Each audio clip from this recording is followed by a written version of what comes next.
So I'm standing here in front of a cow, Tulum, and they moved the famous little sculpture now to some hidden place where now you can't even look at it without paying. Now you have to pay these people, I don't know how much, I didn't even ask, but now you have to pay them, and you get to line up like those people and take a picture in front of that noticeable sculpture. I forget what it's called. Everyone knows what it is. It's probably the most photographed Instagram picture in the world here in Tulum. But now, where it used to be kind of free and made it famous, it made Tulum, you know, a bit of a landmark. Now, as soon as you come in, you have to pay and not even look at it. You can't even just look at it. You can't even take a picture. Excuse me. Excuse me. Excuse me. Excuse me. I'm not finished. Okay? Now they make you pay for this. This is what has happened here.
Tardes. Can you guess where I am? Well, you probably read the description, you already know. But here I am. Welcome to Tulum.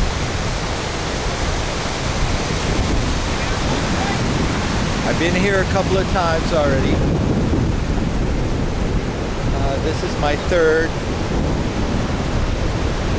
And I always try staying in a different location just to have a different experience.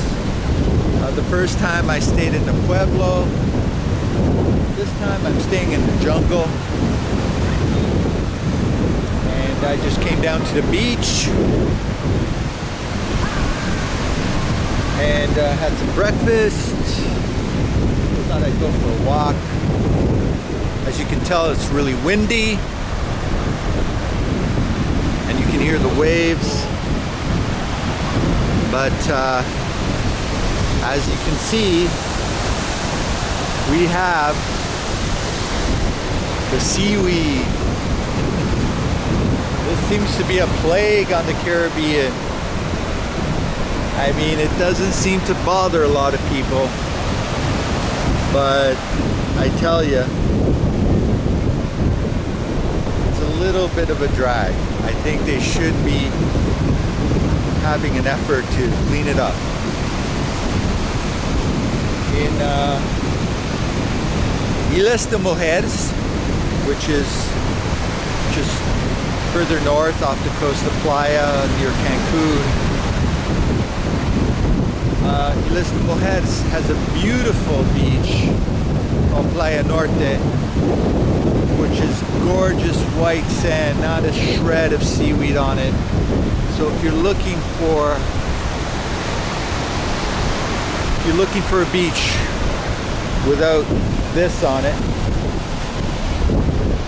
then I suggest you go to Islas de Mujeres, Playa Norte. It's a beautiful beach. It's very calm. There's no waves. And you're not going to get waves like this. There's no wind. It's very calm. It's great for kids. It's a great family beach. It's a short boat ride from Cancun. I think you take the bus. There's buses going to the port where the boat, the ferry rather, departs like every hour. And I think it's around $35 with a return ticket. I'm not sure. It was last year that I saw. I don't know if the prices are still the same. So yeah. Anyways, this is Tulum. I'm gonna be here for about a week, and I'll be showing you guys around. And yeah, seeing what there is to see, giving you some insights, giving you some first-hand accounts and some walkthroughs. So right now I'm just outside Ziggy's restaurant. If you can see the sign there, Ziggy Beach. They have a little beach club here. The food's actually good, and it was pretty reasonable. I mean, considering Tulum. I think I paid about 300 pesos for a couple of lattes and a huevo rancheros with some toast. So considering it's Tulum, I think it was the price was actually okay. So yeah. Anyways, I will catch up with you in a bit and see more of Tulum.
Tulum.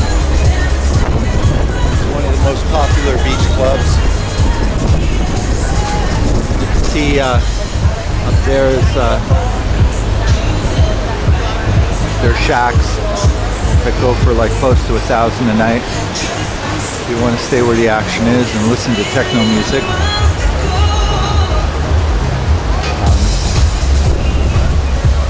They did get rid of all the seaweed here, but if you look over there, that spot, I guess no one rents that area, so no one cleaned it.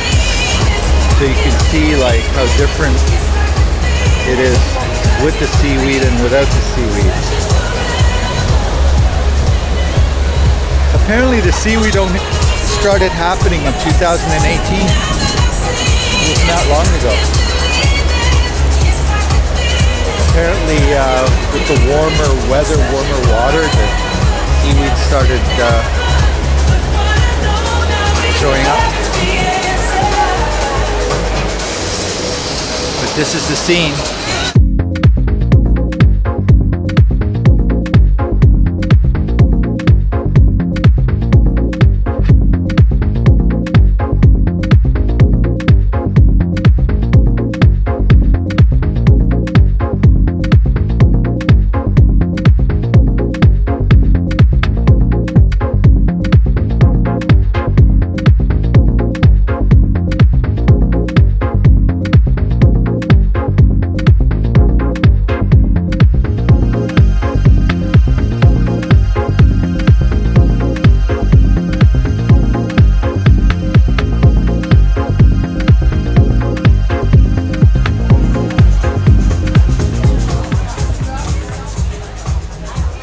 So that is the typical beach club.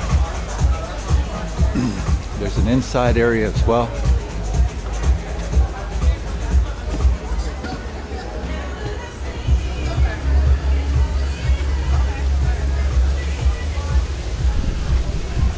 Is this the way to Raw Love? Raw Love is that way, right?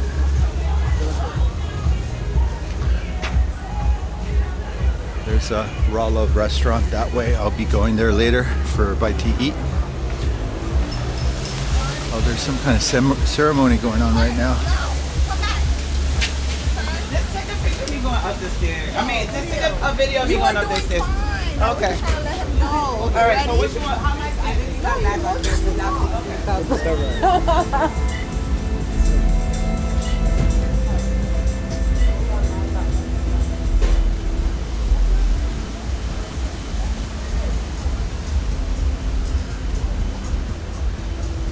I mean, I have to say the beach clubs are beautifully laid out. The architecture,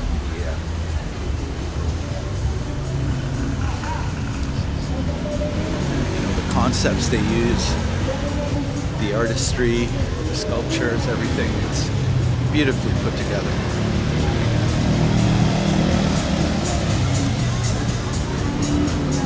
Ahau!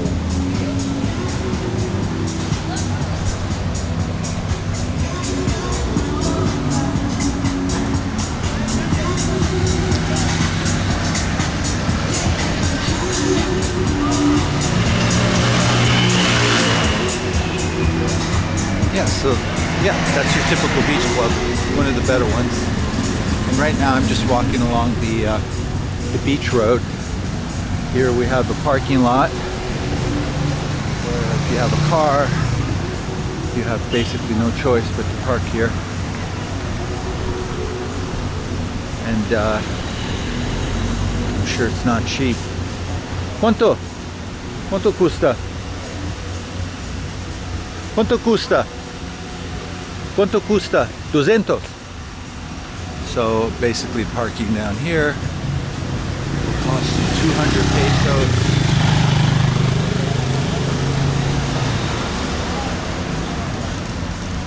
So that's something to keep in mind. And then, everything else on top of that, obviously.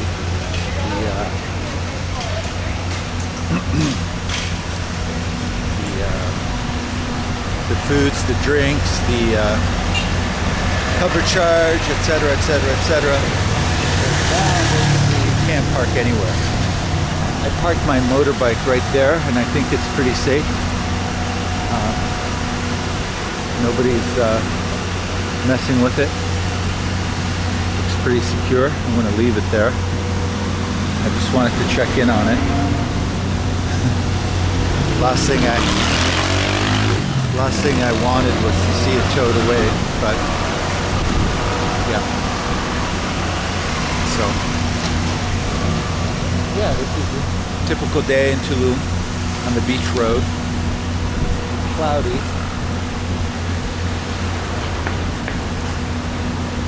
So it's not, you know, as bright and cheery, but it's still pretty nice. It's warm.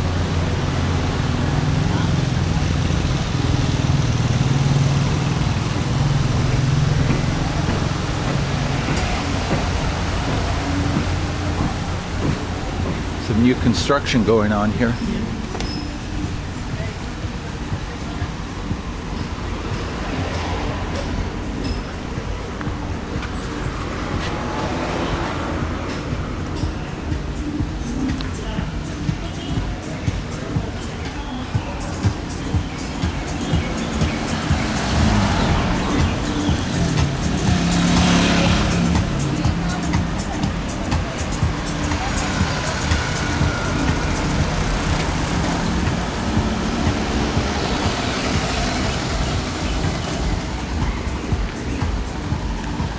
Going to take you up a little further just to give you a feel for the road. There's little burger joints and ice cream shops.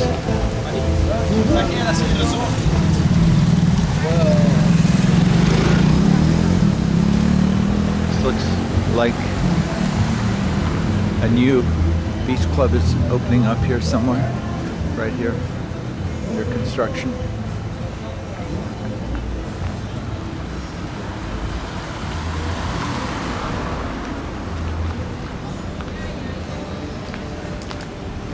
That's where I parked my motorbike last time. You gotta look for little spots like this and hope nobody bothers you about it. Here's another cool spot.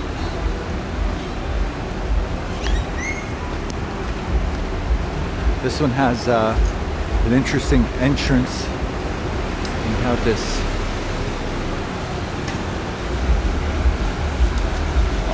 hola. We have this bee and a hand coming over it. I have no idea what it is. Probably just another beach club.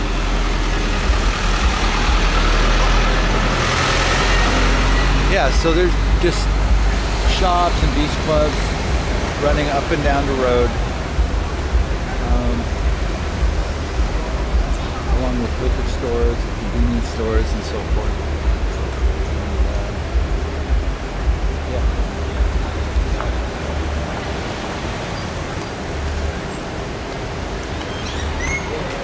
Anyways, I'm going to probably go to Rollo and get a bite to eat. About 4 o'clock. And yeah, let's see where we go from there. Stay tuned.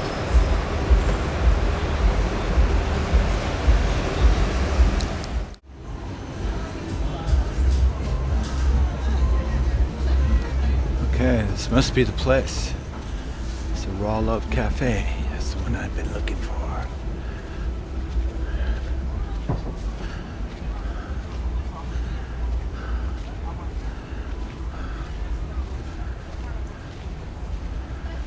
Okay.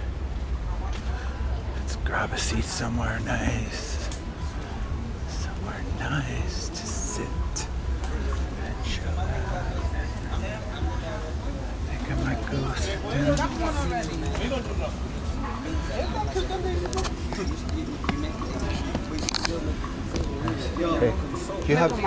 Hey, do you have avocado toast? Yeah, can I have an avocado toast? For now? Yeah, thank you. I just had a smoothie bowl at your other. The other one. Yes. Yeah. But Sib and his mom Our twins. This. Doesn't make so much face. Will. I don't think anybody got face. Oh, yeah. What's that? Ginger champagne? So Raw Love is So tell me what's in it. kind of a vegan health food spot. There's about 3 locations here in Tulum. There's one by the beach which just does the bowls. And there's this one here that creates food as well. And there's one in Pueblo, in town. The one in town closes at 5 or something. It's closed really early, so this one closes at 6. Okay, that's okay. You said 7, I'm right? just gonna Banana, sit down and vanilla, and protein. I think I'm gonna start with an avocado toast because I'm not that hungry. But dates are I want something semi-healthy. I try that.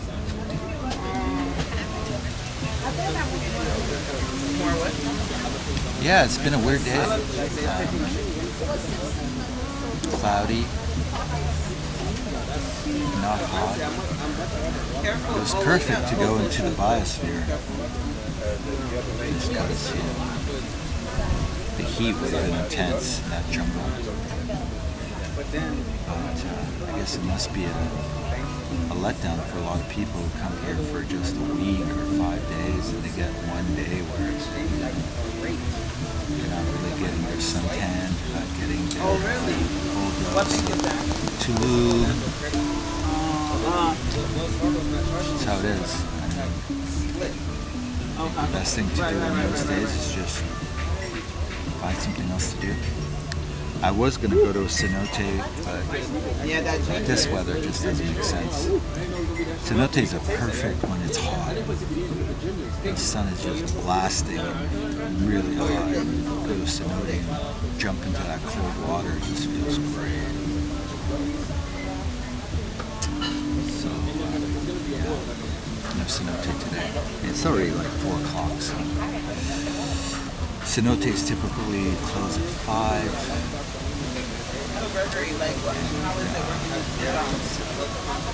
Basically, after 5, you switch. You kind of take a break, go back to your hotel, freshen up, chill out a bit, and then you think about dinner, think about that nightclub. So that's what people do here. They typically use that time to go back to their hotels and change. That's when the nightlife starts.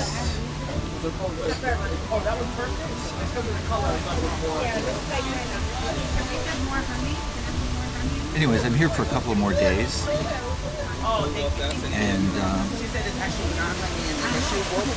I'll be flying out of Mexico. I'm not saying where. I'll be flying out of Mexico. I'll be posting more videos, but yeah, I hopefully don't get confused if they're posted out of order. They might get posted out. I haven't been great at making videos sort of following in order because I'll shoot a video and I'm not really happy with it and I kind of put it on the back burner, then I shoot another one that is really easy and I do that one and then I got to go back to the other one and so forth. So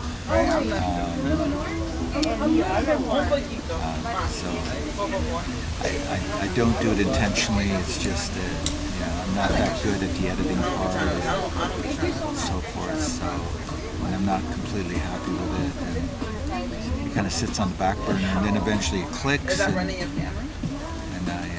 then I publish it, but then it's like 2 weeks older. Hopefully that won't be an issue. So this is the avocado toast that Raw Love.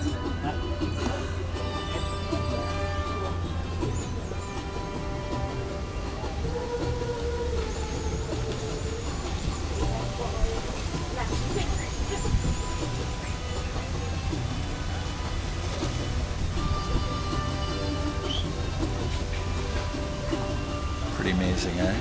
Looks great. Looks healthy. So yeah, Raw Love Cafe. Check it out.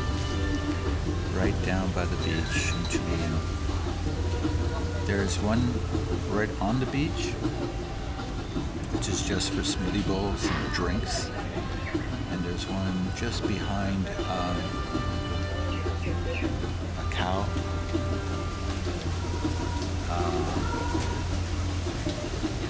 You have to kind of do what I did, just come through the side.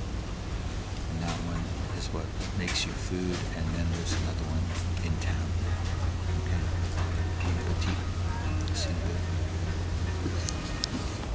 So I'm leaving the Raw Love Cafe after having my avocado toast, and it's now almost 4:45, and I think I will be heading back uptown. Just does.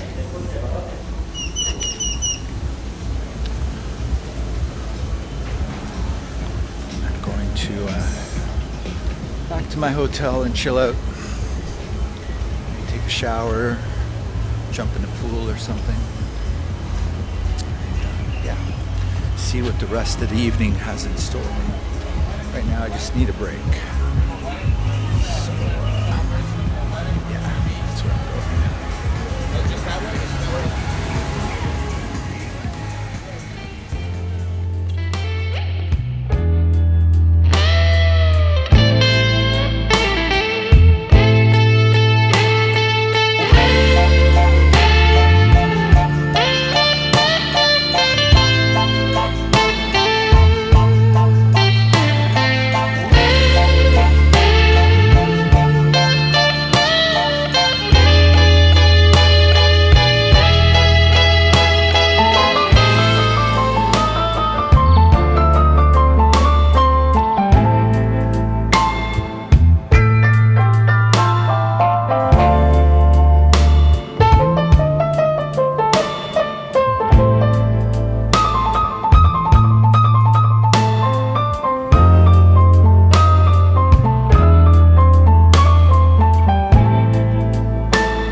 So this is one of those fancy shops that you find here.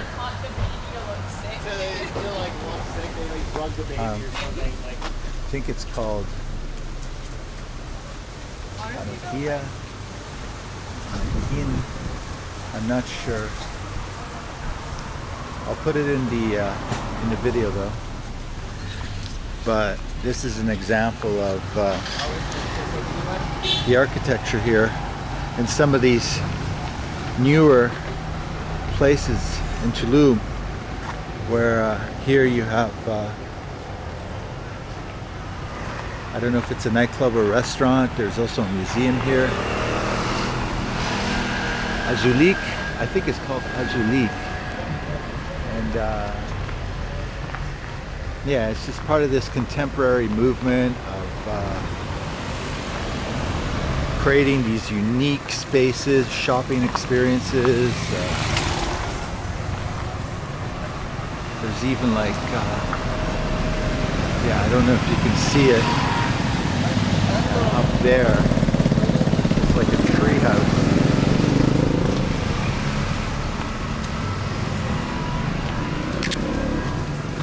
See it actually. I'm trying to see it between the trees. And here you have this unique looking structure. Again, it looks like, yeah, this looks like the museum. I don't think I'm going to go inside. It's okay, brother. I'm not going in. Not going inside. Oh, okay. Is it okay with iPhone? Yes. iPhone's okay. Sorry? Telephone. Telephone's okay? Yeah, okay. All right. Thank you. All right. Bye. So they don't let you film with my little vlogging camera that's like, what is it, 5 years old, 6 years old, but you can bring in a brand new smanking iPhone 13 and film away. Anyways, whatever. I just don't deal with those people anymore. So yeah, again, I think this is to kind of create an atmosphere of high-end, a high-end shopping experience.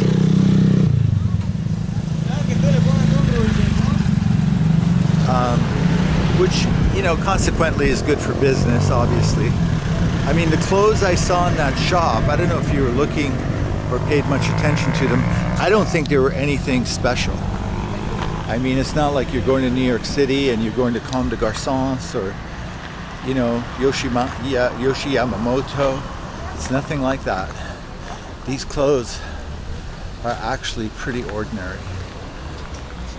I think you can see them right here.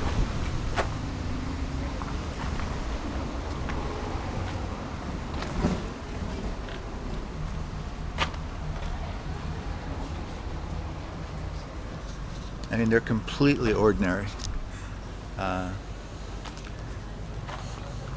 Anyways, I'm not trying to be negative. I'm just trying to be realistic. That the clothes are nothing. But I'm sure the prices are extreme. And, you know, the way the clothes are presented with this architecture and store makes them much more attractive. But I don't know. I only saw a couple of people in that store. And I don't know. I'd hate to see their sales.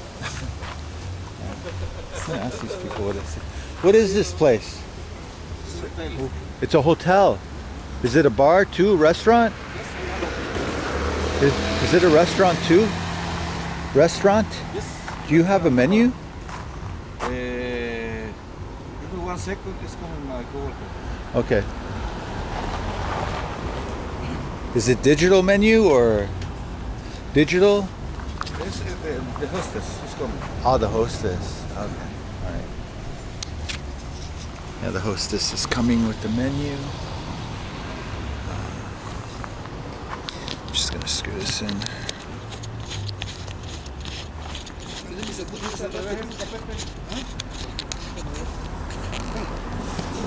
Yeah, so So this is a restaurant, nightclub.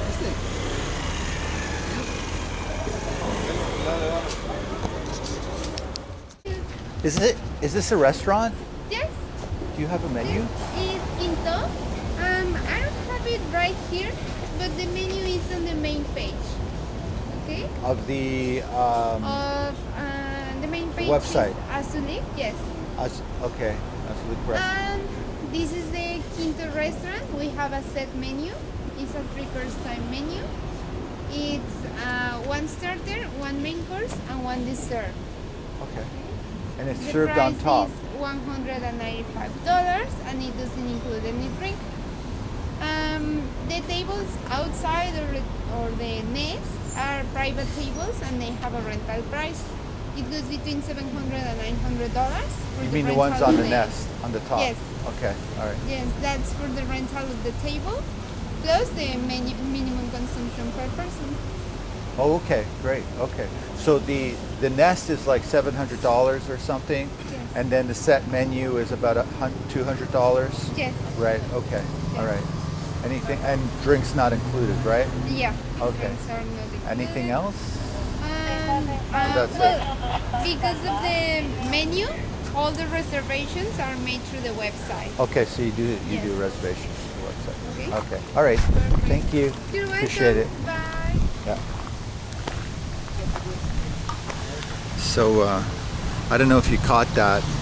I was trying to hold the camera in a way that it wouldn't be conspicuous, but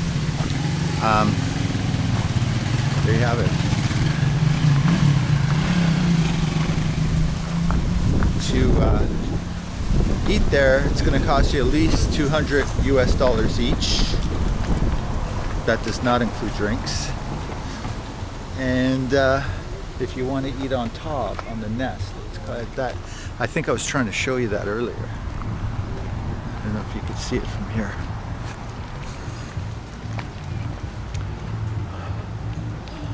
Up top, you have to reserve or rent those. It's hard to see from this angle. I think I showed you from the other angle. You have to reserve them, and I forgot what she said. I think they were around,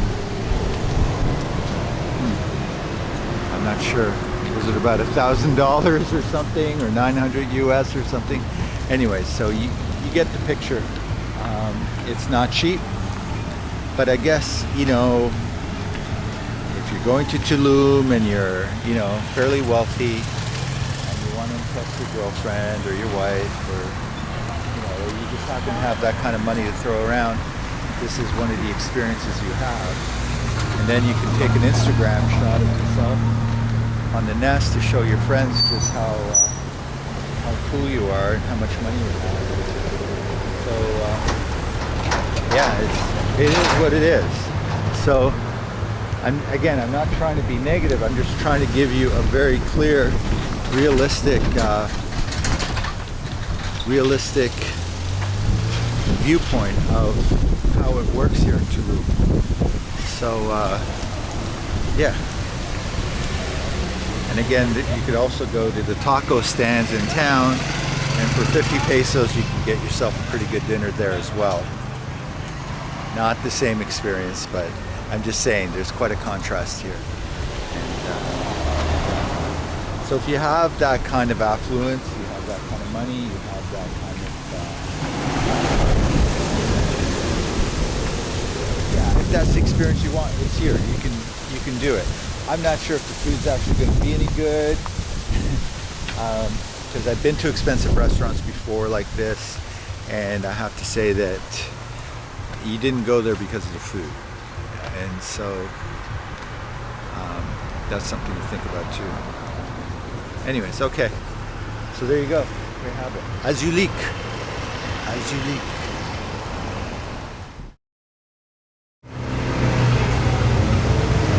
So I wanted to follow up with,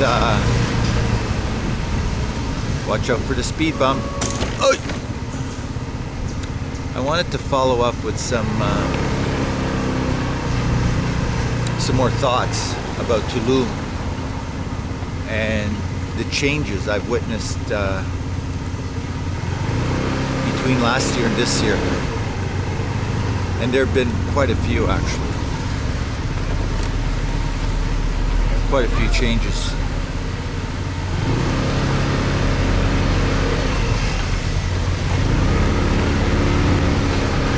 So there's two types of tourists or travelers that come to Tulum that I noticed. The first type is kind of like the 1, 2 week, 10-day tourist. They come here and they're the ones who are going to spend a $500 to $600 a night hotel. They'll be going to the $200 nightclubs, and they'll be buying the $150 massages and all the rest of it. They'll be going to all the places that they have on the list, and you basically need a budget of about $10,000 or so to do that. So that's the one type of traveler.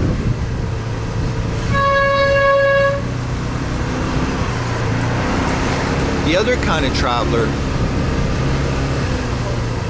is kind of more budget oriented, and I kind of fit into that category. I'm not like bottom of the barrel budget, but I'm very budget minded.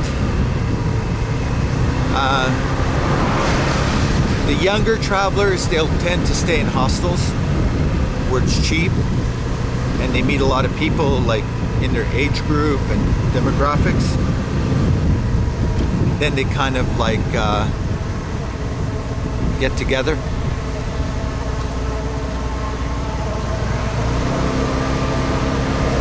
And other kinds like myself, we usually stay at a hotel and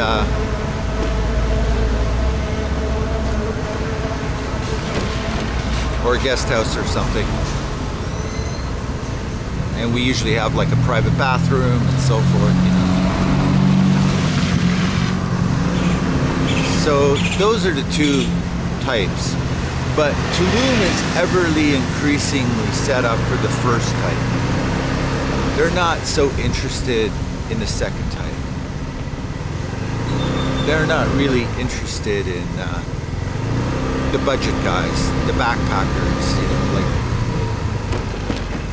because they just don't bring in that kind of revenue. And so, if you're coming here, be mindful that it's not cheap, that it's, I don't know if I told you before, but like a taxi ride from the bus station to anywhere down near the beach even is about 250 pesos, which is about 17, maybe it's around 14 US dollars or so. And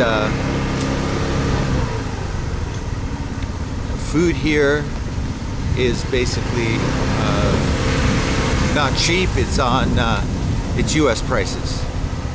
So what you would pay in a regular restaurant in the US is what you're going to pay for here. Another cemetery.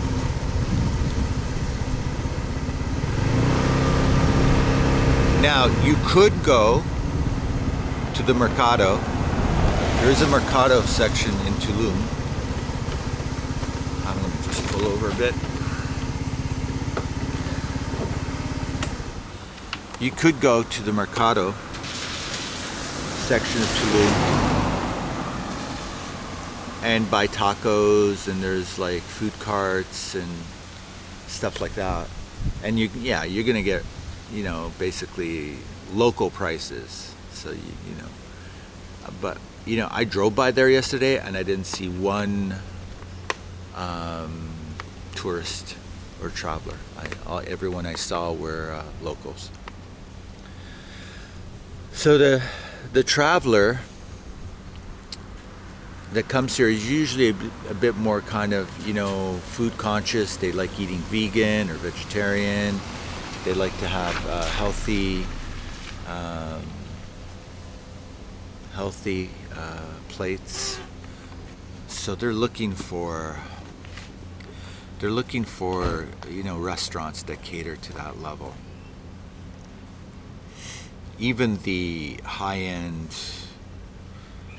traveler or tourist who comes here, with a $10,000 budget, they're not interested in taco stands. They want to go to a nice place, a beach club, so forth. So beach clubs here, if you want to go to a beach club, for the let's say just to sit on a lawn chair and get some sun, they're about $70 US. Now I think that includes your consumption. So, whatever you consume gets subtracted from that. But you're gonna still end up paying at least $70 US for, to sit on the beach.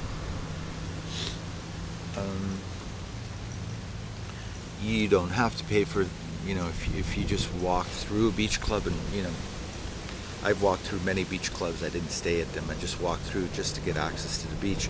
They can't stop you from accessing the beach, and you can then go to the beach, and if you have a towel, just you can stick out your towel and enjoy the beach.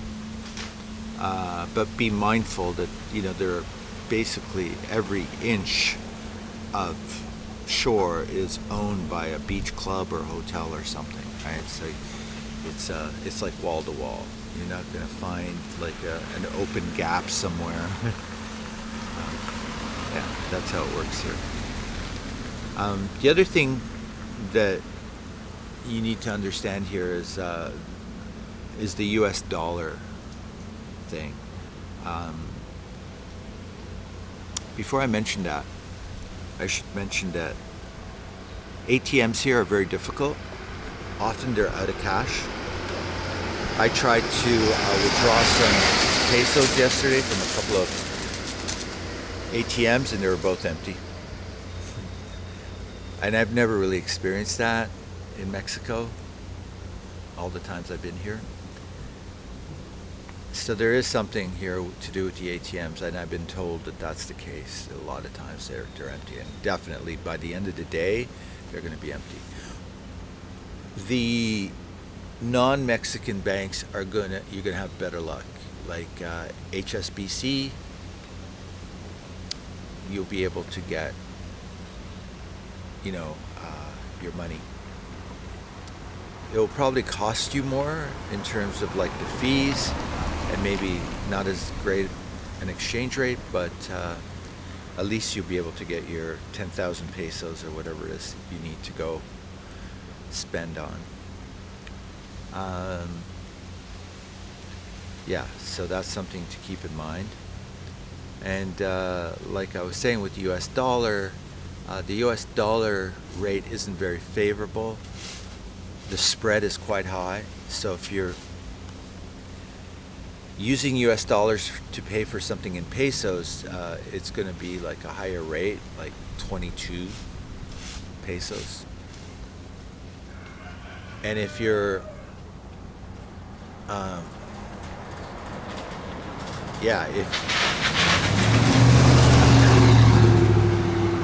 if you're paying with US dollars, your rate isn't going to be great.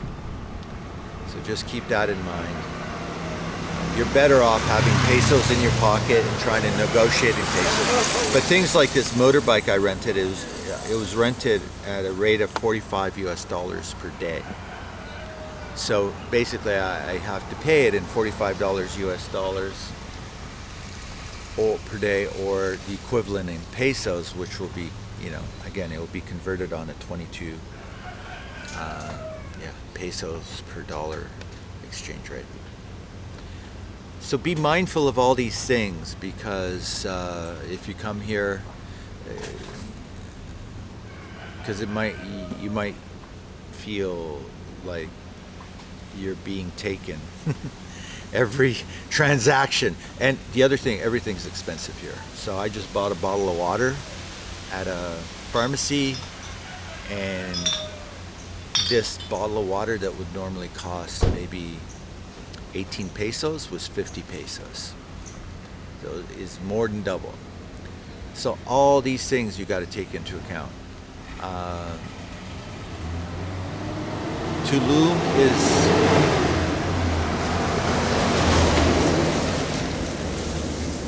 is like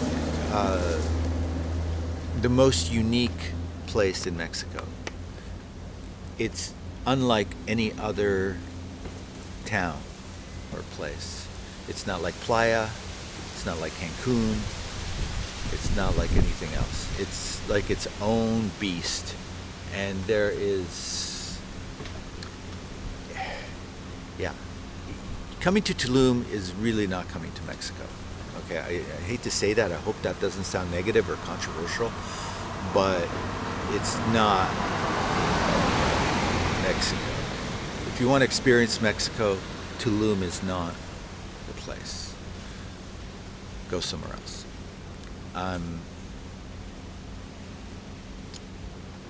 It's Tulum I would describe as a kind of a halfway between Disneyland and Burning Man for hipsters. It attracts that kind of person, you know, that kind of spiritually aware, into vegan food, you know, into like yoga and so forth, you know, a kind of a Burning Man mentality, but with a Disney kind of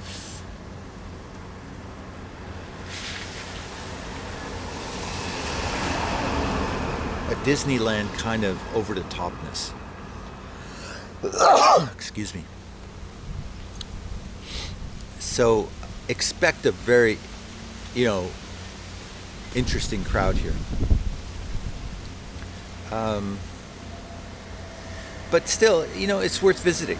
You know, if you have the budget and want to have that experience, yeah, you know, it's definitely.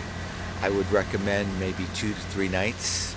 I always do 3 nights because that gives me enough time to really feel the place. But I guess if you're, you know, have to book a vacation and you need more certainty, you need more planning, then yeah, I don't know what to tell you. You know, you could always do like 2 to 3 nights in Tulum and do like maybe 2 nights in Bacalar, which is a very different type of place. I love Bacalar. It's a very nice, and it's only like, I don't know, 40 minutes away from here. So you can make that part of your trip. Playa is Playa. I mean, I think everyone knows what Playa is going to be like, Playa del Carmen. And Cancun, I think everyone knows it as well. So, but Tulum is definitely its own beast, and it's becoming more and more. You know, they're building more hotels, condominiums. It's growing like exponentially because there is a lot of, you know, money coming in, and so I don't expect things to change much. So for example, if you want to come to this part of the beach, you either walk 4 kilometers from town, you take a cab for 250 pesos down here, and then you have to take another one back. You rent a motorbike, you rent a bicycle and you pedal, or you stay in one of these resorts like this one here, Rancho Sant Eric. There's a bunch of resorts all along here, just wall-to-wall resorts, but these are going to cost you, you know, in the area of $500 to $700, and dude, they're like shacks. Half of them are shacks. You're paying $600 for a bamboo covered shack with nice linen, and you know, the power might not work, and you're not going to get a jacuzzi in your room. You know, they look pretty and they're well decorated, but it's still basically a bamboo shack. So, and the ones that are more concrete, they're $1,000. So just be mindful of that. The nightclubs, if you want to go to the nightclubs here, if you're a beautiful woman, like there's so many beautiful women here, you know, the Instagram models, so to speak, you're in for free. You're fine, you know. If you're a guy, then you're paying upwards of $200 to get in. And not just any guy. They're very picky. It's almost like Club 54 in New York City. So there's that element here in Tulum. You're going to see that. You're going to see lineups for beach clubs, you know, the IT Club and the nightclub. You're going to see lineups and So yeah, I'm just trying to give you idea of what to expect here. Now, it's not all bad. There's beautiful things. You know, the water is beautiful. I love swimming in the sea. And if you don't mind the seaweed, and they're cleaning it up every day, they try to clean it up. So that's nice. The food is very nice. I'm going to Raw Love in a minute, which is makes these amazing smoothie bowls, vegan, very healthy, not too expensive. You don't get that so much in other places in Mexico. You might get it in Playa and some places on the Pacific in Oaxaca, but yeah, you're not going to get it anywhere else. The cenotes are really nice. There's a bunch of cenotes here you can go to every day. So there's the beach, there's the cenotes, there's like the atmosphere, there's like the nice restaurants and so forth. So there's a lot of good things, you know, so I'm not trying to be negative. I don't want to turn you off. I'm not trying to put you off, but I am trying to kind of, you know, give you some, I guess, warning or disclaimer that it's, when you come here, it's not like, you know, Mexico. This is not real Mexico. If you want real Mexico, you have to, again, you have to go. Bacalar is more like closer to real Mexico than Tulum is. And it's only half an hour away or so.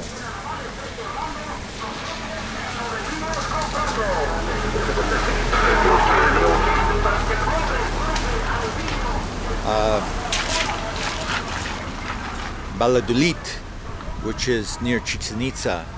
It's a little pueblo mágico, just about an hour and a half or two away from here. That's an authentic pueblo. Valladolid.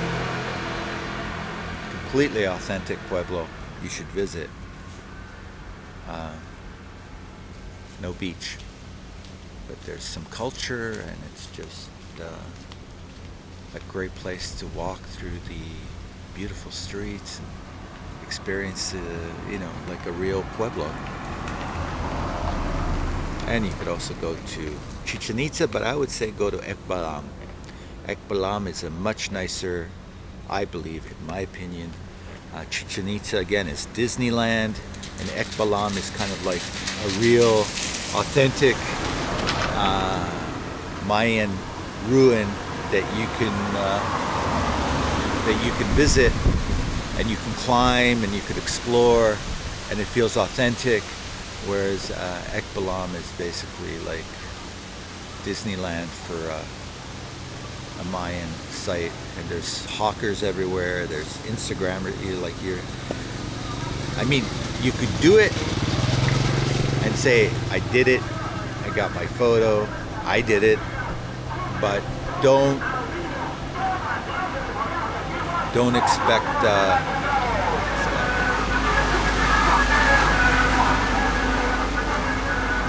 that's authentic Mexican culture. Don't expect to have a real, I don't know, authentic experience there, because you're going to be, you know, it's like tons of tourists every day, lineups. It's not cheap. I think it's 500 pesos, I'm not sure. I don't remember. I've been there twice now. But keep in mind, you go there, yeah, you're going to see some ruins, but you won't be able to climb them, you won't be able to touch them, you know, you try to photograph them, but there's people everywhere, so you'll never get like a real clear photograph. And yeah, there's hawkers everywhere trying to sell you t-shirts and obsidian knives and so forth and stuff like that, and you know, people clapping so that they hear the echo, because you know, if you stand in a certain place and you clap, you hear this echo that sounds like a chirp of a bird, you know, etc. So everybody does it. And so, and then there's guys selling these little wooden,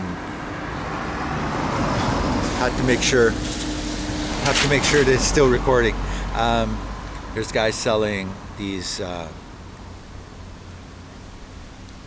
things that blow, and it sounds like a jaguar or something, and it's like everyone's blowing them, and it's like it really just becomes like, oh my god, after an hour it's like, okay, but still it's worth going. Okay, if you're here, go, but also go to Ekbalam, because I think that Ekbalam is a really nice contrast to Chichen Itza, and it's, you know, it's just, again, if you're staying in Valladolid, you can go one day to Ekbalam and the next day to Chichen Itza, or you can spend one morning in Chichen Itza and then the afternoon in Ekbalam, if you got a car. Yeah, if you're not you can get to both by colectivos from Chichen Itza, from Valladolid. That's possible. Obviously, you know, they're, you know, a little bit slower. And you can get to each from Playa del Carmen or Cancun. And I'm sure there's tours here that will take you to Chichen Itza as well for a day. Anyways, I'm gonna